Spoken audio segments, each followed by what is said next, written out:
이 시간 함께 은혜 받으실 하나님의 말씀 마태복음 17장 1절로 13절까지 말씀입니다.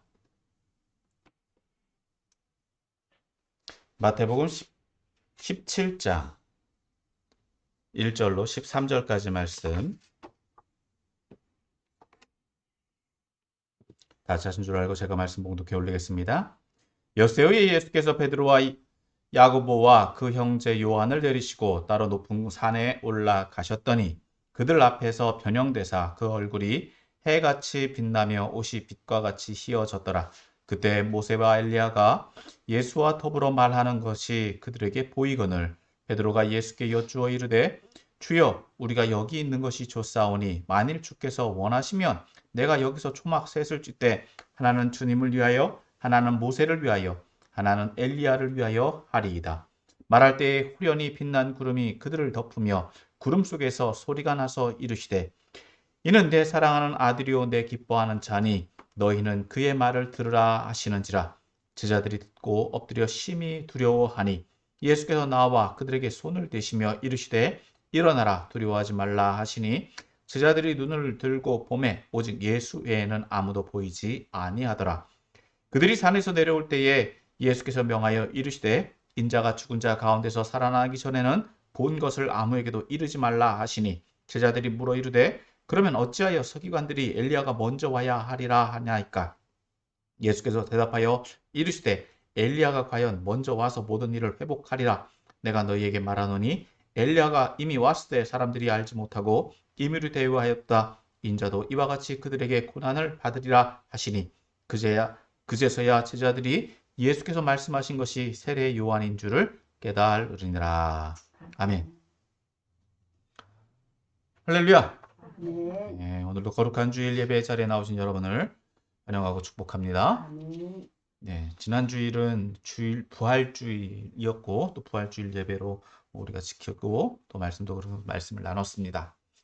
예수님은 부활의 증거가 되셨고 또 오늘 저와 여러분은 예수님의 부활의 증인으로서의 삶을 살아야 될 줄 믿습니다. 아멘.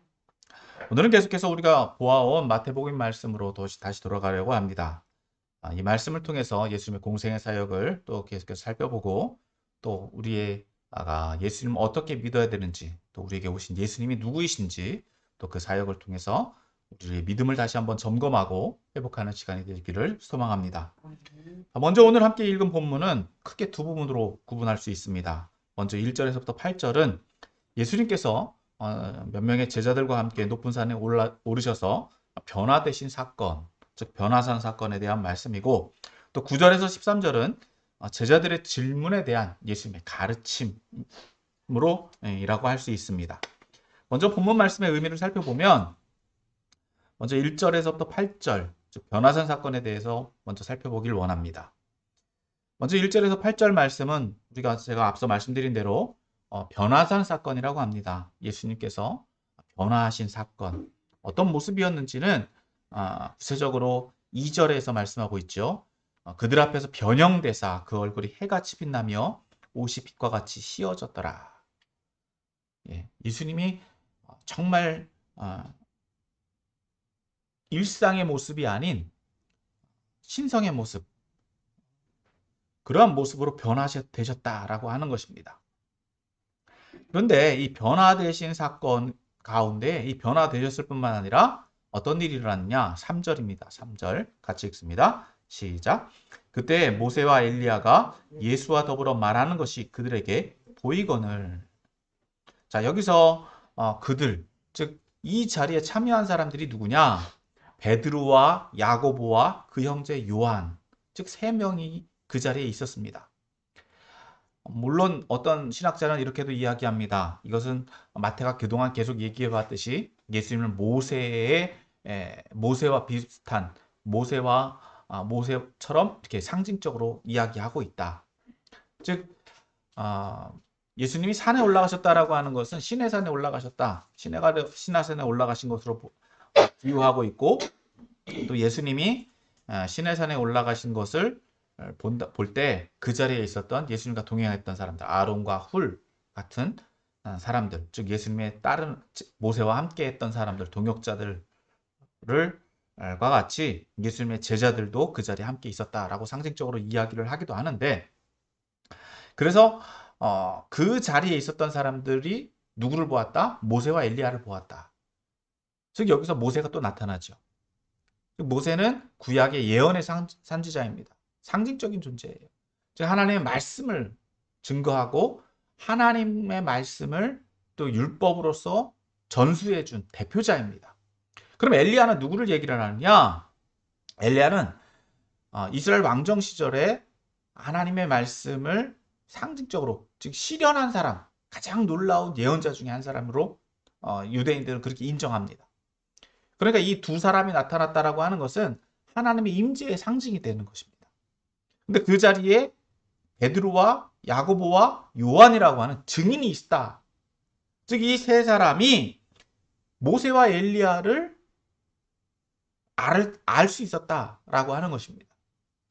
즉 그것을 알 수 있었던 것은 물론 여기에 기록되진 않았지만 이후에 예수님이 그들에게 알려주셨던지, 아니면 하나님의 제자들에게 그들이 누구인지 알 수 있는 통찰력을 두셨던지 라는 것입니다. 쉽게 얘기해서 우리가 꿈을 꾸잖아요. 꿈을 꾸면 꿈속에 나타난 인물이 우리가 구체적으로 누군지는 몰라도 처음 보는 사람이라도 우리는 누군지 인식하는 경우가 있습니다. 그와 같다는 거죠.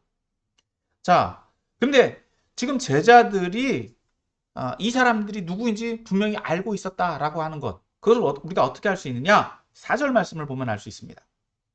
4절 말씀 또 같이 읽습니다. 시작. 베드로가 예수께 여쭈어 이르되 주여 우리가 여기 있는 것이 좋사오니 만일 주께서 원하시면 내가 여기서 초막 셋을 쥐때 하나는 주님을 위하여 하나는 모세를 위하여 하나는 엘리야를 위하여 하리이다. 즉 모세가 지금 이 자리에서 직접 예비할 수 있던 것은 베드로가 그 사람들이 누구인지를 인식하고 있었다라고 하는 것입니다. 자, 그럼 여기서 베드로가 초막을 짓기를 원했다라고 하는 것, 그걸 어떻게 이해를 해야 되느냐? 보통은 베드로는 그것이 좋아서, 즉 여기 있는 것이 좋사오니 그래 여기 머물러 있었으면 좋겠다라고 우리가 흔히 그렇게 이해를 해왔는데, 조금 더 이 부분을 구체적으로 이야기를 하면 모세와 엘리야가 앞서 말한 것처럼 그런 하나님의 임재를 대변하는 존재로 봤다라고 한다면 베드로 입장에서 볼 때 엄청난 사건입니다. 엄청난 사건입니다.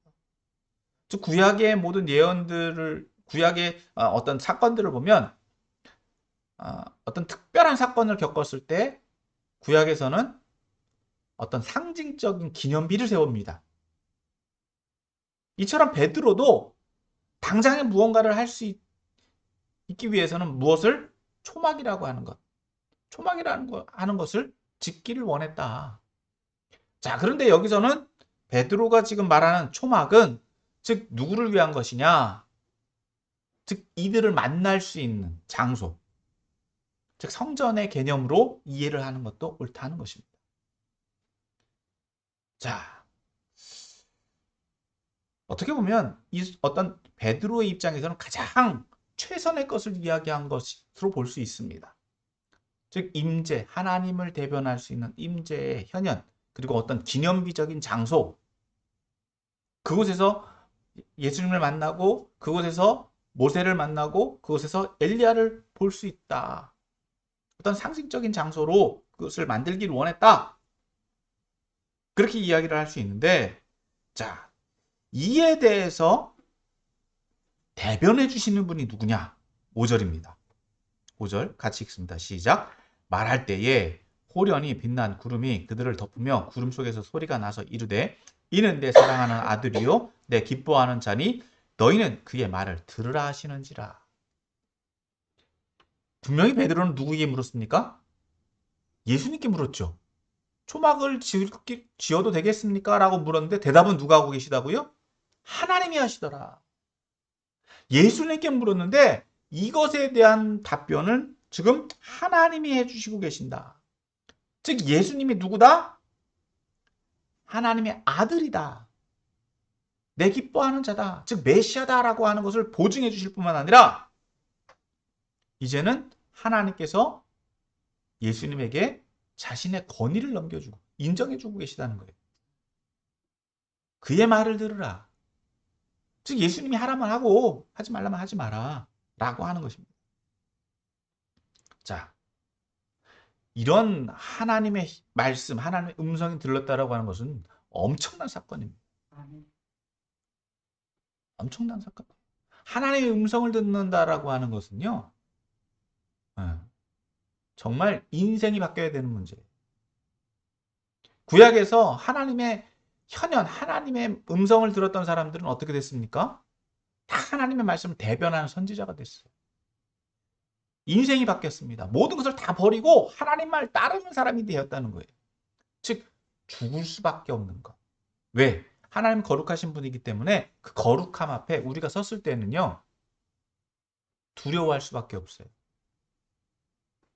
본질상 우리는 죄인이기 때문에 이 죄로 인하여서 하나님을 만났을 때 죽음이라고 하는 두려움. 물론 경외감도 있습니다.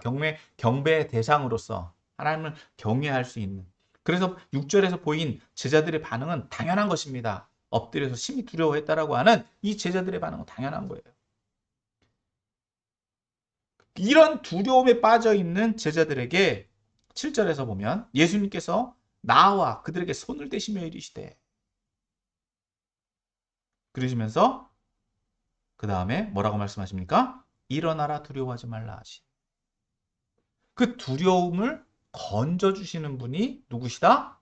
예수님이시다. 즉 하나님이 임재하셔서 그 두려움 가운데 죽음이라고 하는 그 우리가 가지고 있는 죄성으로 인해서 죽을 수밖에 없는 것을 예수님이 지금 위로해 주시고 보증해 주시고 오히려 제자들에게 또 한 번의 기회를 주신다. 또 이 말씀에서 우리가 볼 수 있는 것은 이들이 보았던 것, 이들이 들었던 것이 환각이나 환청이 아니다라고 하는 거예요. 물론 8절 말씀을 보면 그렇게 보여지기도 합니다. 제자들이 눈을 들고 보매 오직 예수에는 아무도 보이지 아니하더라. 그런데 예수님이 만지셨다라고 하는 것, 즉 실제로 예수님이 그를 만지셨다라고 하는 것은 그들이 가지고 있는 그 두려움을 벗어나게 하고 그들이 현실성을 강조해 주시는 말씀이다라고 볼 수 있습니다.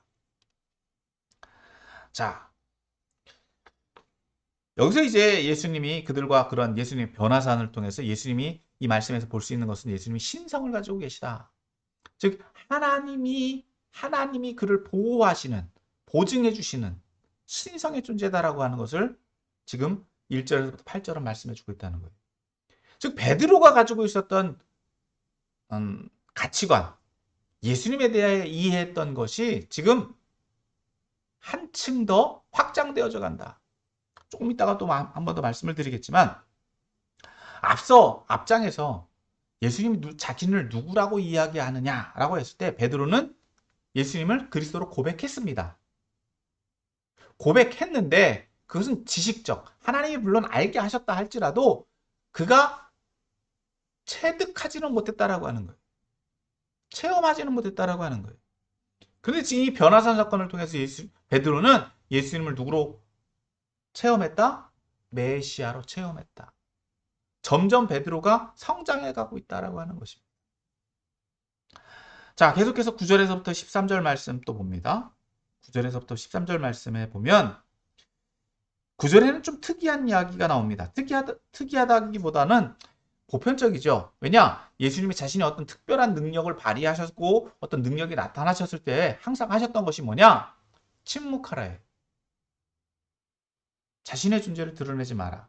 라고 말씀하셨다는 것입니다. 자, 9절도 동일하죠? 같이 읽습니다. 시작. 그들이 산에서 내려올 때에 예수께서 명하여 이르시되 인자가 죽은 자 가운데서 살아나기 전에는 본 것을 아무에게도 이르지 말라 하시니. 자, 여기에서 보면은요. 시간 제한이 있습니다. 언제? 인자가 죽은 자 가운데서 살아나기 전에는. 지금 이 사건, 변화산 사건, 즉 예수님이 신성을 가지신 분이고 경배의 대상이 된다라고 하는 것을 예수님이 부활한 이후에는 어떻다고요? 말해도 된다는 거예요. 그런데 그것은 어떻게 보면 당연한 거예요. 예수님 부활하셨다라고 하는 것 자체가 예수님 신성을 가지신 분이다. 그러니까 예수님은 이전에도 벌써 이러한 분이셨다라고 하는 것, 그것을 제자들이 보증할 수 있다라고 하는 것입니다. 자, 그런데 이러한 예수님의 말씀에 대해서 제자들은 이렇게 또 물어봅니다. 10절입니다. 10절. 또 같이 읽습니다. 시작. 제자들이 물어 이르되 그러면 어찌하여 서기관들이 엘리야가 먼저 와야 하리까? 자, 지금 제자들은 누구를 만났습니까? 모세와 엘리야를 만났죠. 이제 모세는 어떤 분이다라고 하는 걸 알았는데 지금 제자들의 관심은요. 지금 자기가 보고 온 사람 누구? 엘리야에 대한 궁금증이 생겼습니다.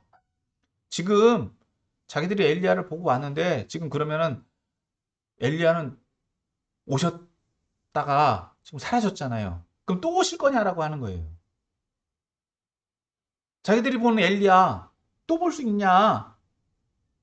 다시 말해서 서기관들은 예수님 메시아가 오기 전조 메시아의 임재의 전조 증상으로 엘리야를 이야기를 했다.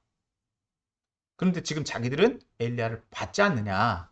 그럼 예수님이 메시아다라고 하는 건 알겠는데 그럼 서기관들에게 어떻게 증명해야 되냐? 지금 그 얘기예요. 자, 그런데 예수님은 이렇게 대답하시죠.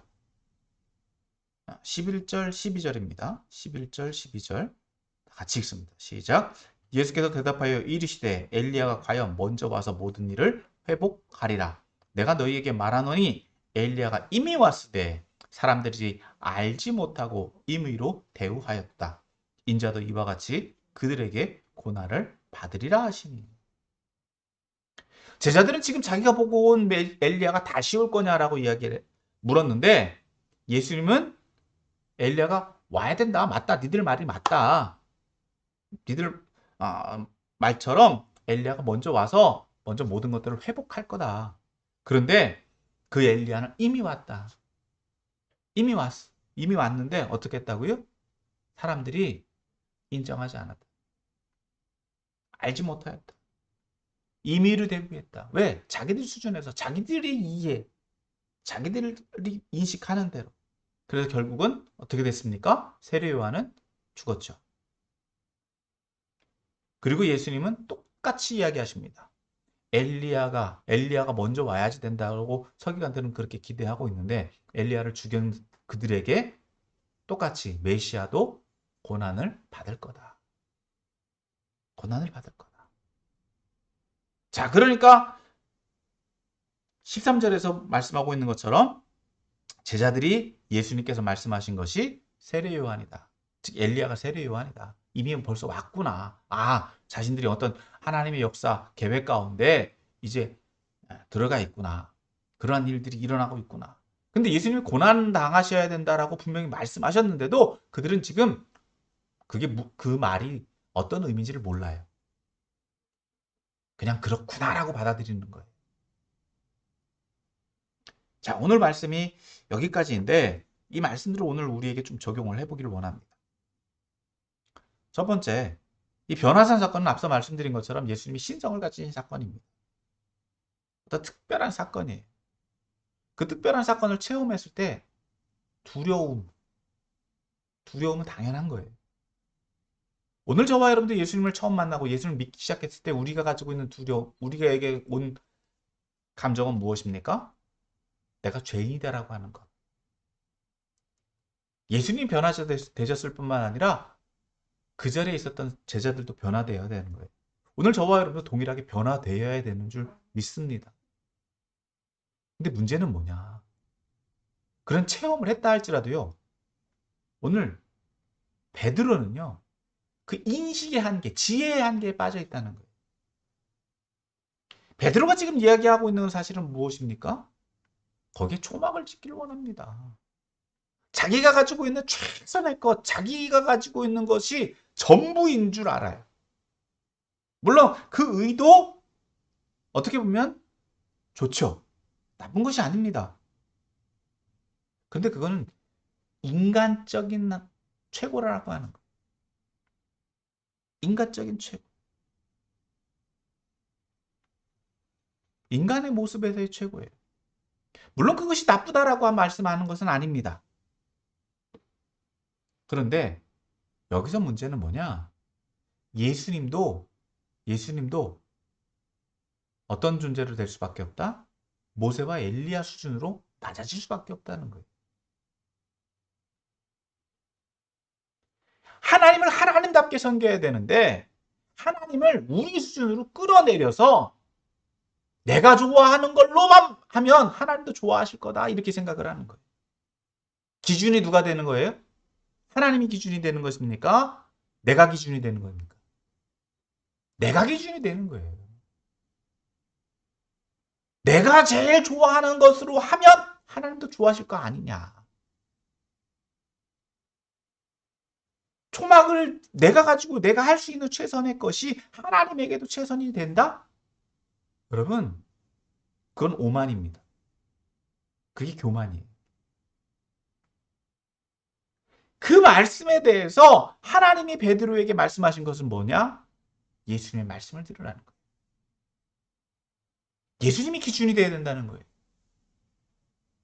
예수님이 원하시는 것, 예수님의 뜻, 예수님의 말씀이 표준이 되어야 되고 예수님의 말씀이 기준이 되어야 되는데 우리가 자칫 신앙생활을 하다 보면 내가 기준이 돼버려요. 내가 원하는 것, 내가 좋아하는 것. 나는 잘 모르겠는데 아무래도 예수님이 원하시면 이게 아닐까? 여러분 예전에 예수님이라면 어떻게 하실까라고 하는 책이 있어서 굉장히 큰 반향을 이루었는데 굉장히 조심해야 되는 거예요. 물론 예수님이라면 어떻게 하실까라고 하는 것 좋습니다. 예수님처럼 되기를 원하는 것. 근데 문제는 그것을 분석하고 파악하는 데에는 한계가 있다는 거예요. 그것이 우리가 가지고 있는 지혜, 우리가 가지고 있는 한계다라고 하는 거예요. 다시 말해서 우리는 겸손할 수 있어야 된다는 겁니다. 자칫 잘못하면은요, 내 기준으로 남에게 강요하는 경우가 생겨요. 내가 가지고 있는 경험, 내가 가지고 있는 지식, 내가 가지고 있는 어떤 가치관들이 이게 나도 모르게 그게 무엇이 된다고요? 권위가 돼버려요. 오직 권위는 누구만 가지셔야 된다? 예수님만 가지셔야 돼. 베드로도 오늘 본문 말씀에서 보는 것처럼 자신이 가지고 있는 어떤 겸손하게 예수님 앞에 자신의 의도를 나타냈을 것입니다. 그런데 문제는 그 결과가 무엇이다고요? 베드로가 보여온 행동의 결과들을 보십시오. 굉장히 겸손한 것처럼 뭔가를 하려고 하지만 그 의도는 예수님과 같이 되기를 원했던 것이고 예수님에게 뭔가 최선의 것을 드리기를 원했지만 결과가 뭡니까? 결국은 항상 예수님의 권위를 넘어서려고 했던 거예요. 예수님을 오해했고 자기의 한계를 드러냈다라고 하는 거예요. 그것이 오늘 저와 여러분들의 모습입니다. 나는 잘하려고 했는데 그것이 하나님이 원하시는 모습은 아니다라고 하는 거예요. 여러분 이것이 우리가 주의해야 되는 상황이에요. 우리 신앙생활에서 굉장히 조심해야 되는 부분이거든요. 내가 절대자가 아니다라고 하는 거예요.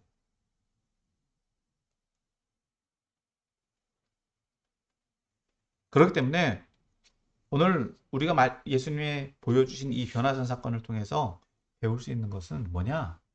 두 번째로 진리에 대한 이해입니다. 진리를 어떻게 받아들일 거냐라고 하는 거예요. 다시 말해서 예수님은요. 철저하게 하나님의 말씀에 순종하셨습니다. 철저하게 하나님의 말씀에 순종하셨어요. 어디까지? 죽기까지. 지금 예수님이 어떠한 과정을 걸어가고 계시냐? 십자가 고난을 향해서 걸어가고 계시다라고 하는 거예요. 두 가지 모습이죠. 베드로는 겸손을 가장한 교만이 있고요. 예수님은요, 철저한 순종이에요. 철저한 순종. 그 계획, 의도 다 압니다. 아시지만 그럼에도 불구하고 신중하게 한 발짝 한 발짝 걸어가고 계시더라고요. 이것이 진리에 대한 이해예요. 진리를 받아들일 때에는요, 겸손해야 돼요. 나를 내려놓고 하나님이 원하시는 뜻이다라고 한다면 그 걸음을 걸어가는 것. 그것이 진정한 진리를 대하는 자세다라고 하는 것입니다. 그럼 누가 보증해 주십니까? 하나님이 보증해 주신다는 거예요. 예수님을 지금 누가 보증해 주고 계십니까? 하나님이 보증해 주고 계시잖아요. 하나님의 말씀에 순종하려고 하면, 하나님의 뜻에 하려고 하면 하나님이 보증해 주신다.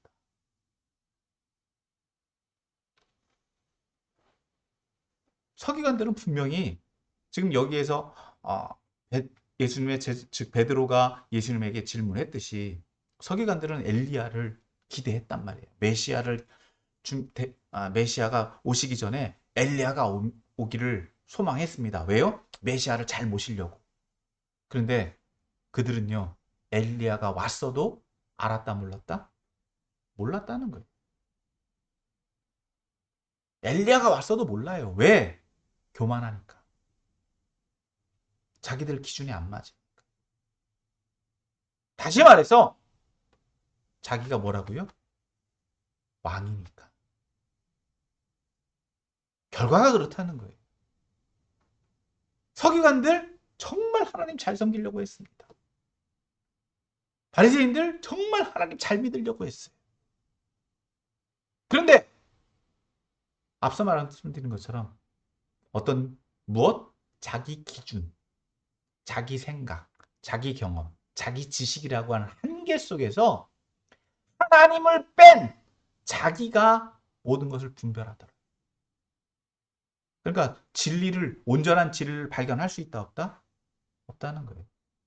눈앞에 있어도 그것을 버려버려요. 왜? 자기가 짜놓은 그 틀에 맞지 않으니까. 엘리야가 눈앞에 있는데도 그 진리가 진리인 줄 볼 수 없더라는 것입니다. 결과적으로는 누구까지도 예수님까지도 고난 가운데 버려두게 되는 결과를 낳게 된다. 반면에 오늘 굉장히 중요한 사건이 있습니다. 뭐냐? 제자들은 깨닫더라는 거예요. 예수님의 말씀을 들은 제자들은 깨닫더라는 거예요. 시행착오를 겪습니다. 제자들도 물론 시행착오를 겪습니다. 시행착오를 겪지 않는 게 중요한 게 아니에요. 안 겪으려고 하는 게 아니라 시행착오를 통해서라도 하나님의 말씀을 듣고 예수님이 누구신지를 발견하고 또 그것을 통해서 무엇? 자기가 누구인지, 자기가 뭘 해야 되는지 또 그것을 깨닫게 하신 분이 누구인지를 발견하는 것이 중요하다는 거예요. 이것을 조금 우리식으로 표현한다면은 뭐라고 말할 수 있냐? 회개의 과정입니다. 회심의 과정이에요. 물론 이 횟수가 줄어야 되겠죠. 횟수가 줄어야 돼. 마태복음이 지금 계속해서 말씀해주고 있는 사건이 바로 그것입니다. 계속된 반복된 시행착오를 통해서 예수님이 누구신지, 그럼에도 불구하고 예수님이 어떠한 길을 걸어가고 계신지 꾸준히 한 길로 걸어가고요. 그것을 통해서 예수님이 제자들은 누구이신지를 계속해서 깨달아가고 있다는 것입니다. 오늘 저와 여러분도 마찬가지예요. 우리들이 인생길에서 완성이라고 하는 것, 예수님과 같이 되려고 하는 것, 성화의 과정 속에 있는 과정입니다. 우리는 완벽할 수가 없어요. 하지만 예수님의 본성을 깨닫는 것이 중요하다. 그것을 누가 깨닫게 하십니까? 하나님이 깨닫게 하신다. 오늘도 제자들 베드로가 그러한 자기가 가지고 있는 최선의 질문을 했을 때 누가 말씀하셨다고요? 하나님이 말씀하셨다. 즉 오늘날 예수님 부활 이후에 우리에게 적용할 수 있는 것은 우리가 하나님의 말씀을 듣고 그 말씀을 깨닫게 하시는 분은 누구다? 동일하게 하나님이십니다. 근데 오늘 우리는 누구를 통해서 깨닫느냐? 성령님을 통해서 깨닫는 거예요. 즉 하나님의 말씀을 들었을 때 그것을 깨닫게 하시는 것은 내 지혜, 내 경험이 아니라 내 안에 역사하시는 성령님을 통해서 깨닫게 된다는 것입니다. 그러니까 우리가 성령 충만하지 못하면은요, 어떻다고요? 바리새인과 서기관과 똑같다는 거예요. 신앙생활을 오래 한 바리새인과 서기관과 똑같다는 거예요. 종교적 열심만 남은 바리새인과 서기관일 수밖에 없다는 것입니다. 그러니까 믿음의 경륜을 따라갈 때에 우리는 하나님 앞에서 계속해서 성령님의 음성을 들을 수 있는 겸손이 필요하다. 그럴 때 우리는 진리를 발견할 수 있고 또 복음을 온전히 대할 수 있고 그 복음을 통해서 구원의 기쁨과 감격을 늘 누리면서 살아갈 수 있다는 것입니다. 그리고 또한 오늘 저와 여러분들이 해야 되는 일은 뭐냐? 세상 사람들이 못 듣는 게 아니에요. 제자들은 듣고 깨달았습니다. 이처럼 듣고 깨달을 수 있는 사람들이 많이 있다는 것입니다. 그들에게 우리가 복음을 증거하는 것. 그것이 저와 여러분들의 사명인 줄 믿으시길 바랍니다. 말씀을 정리합니다. 오늘 말씀은 변화산 사건입니다. 예수님의 실체, 예수님이 누구신지에 대해서 말씀했습니다. 예수님 발견하는 것은 인간적으로는 한계에 다다를 수밖에 없습니다. 예수님이 특별한 어떤 특정한 모습으로 변화되었다 할지라도요, 그것을 깨닫는 것, 인식의 한계가 있을 수밖에 없다는 것입니다. 인간적으로 예수님을 만나고 인간적으로 예수님을 깨닫는 것은 한계에 있을 수밖에 없다는 것. 결과적으로 누구를 통해서? 하나님이 그의 존재를 확인시켜 주셨던 것처럼 예수님을 온전히 믿을 수 있는 것은 성령님을 통해서만이 우리가 온전히 깨달을 수 있다라고 하는 것입니다. 그럴 때 우리는 정말 우리 인생이 변화돼야 돼요. 우리의 삶이 변화되는 것. 우리의 본성이 변화되는 것. 우리의 본성이 변화되지 못하면은요, 오늘 초막 변화산에서 초막을 짓기를 원했던 베드로의 수준에 머물러 있는 거예요. 하나님의 음성을 들을 수 있어야 됩니다. 그래야 우리의 삶이 변화돼요. 우리의 본성이 변화돼요. 그러기 위해서 우리가 성령 충만 받아야 됩니다. 그럴 때 우리는 진리를 발견하게 되고 그로 인해서 하나님의 은혜를 체험하게 되고 우리가 걸어가야 될 그 고난의 길, 또 최후 승리의 길이 무엇인지 깨닫고 그 길을 기쁨으로 걸어가게 될 수 있는 줄 믿으시고 그런 삶을 살아가게 되시는 저와 여러분들 다 되시기를 예수님의 이름으로 축원합니다.